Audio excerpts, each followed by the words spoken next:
the Honorable Haja Ramatulai Wurie, don't convene, but talk to the people of Salone, to all stakeholders in the education sector.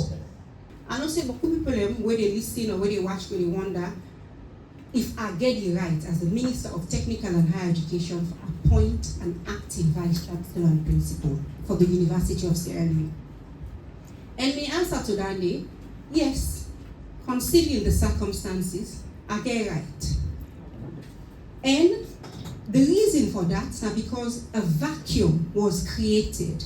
As a supervising ministry, we will have to come in, appoint somebody for act, and then immediately set up a search committee when I saw the 2021 Act say, follow fen substantive Vice Chancellor and Principal. The second question I asked myself, now, would I get the right for dissolve the university court? The Tertiary Education Commission, where the your mandate now for provide advice, and then get a new act.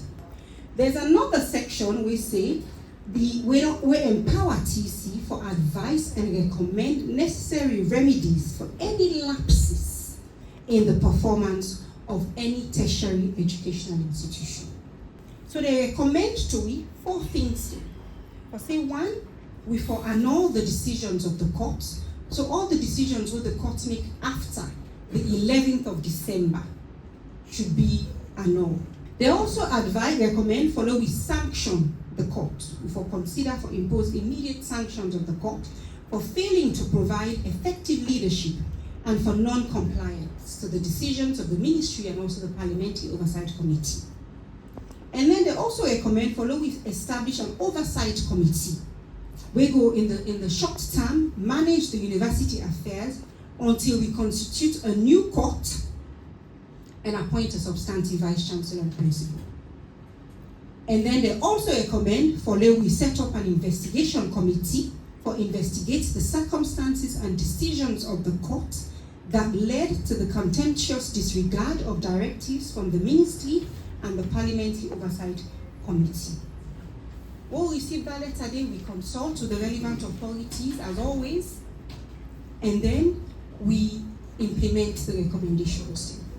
And then the final question I asked myself, if the ministry get rights for send the registrar will leave. The registrar contract will end. It end the 31st of January. The finance director also in contracts they don't end. Last year, December. And their contracts they don't expire. So with the ministry now courts nodding, we ask them for step aside. For step aside, because they don't get no tenure. If they continue for work, anything they do, they're not legal. Because there's no contract.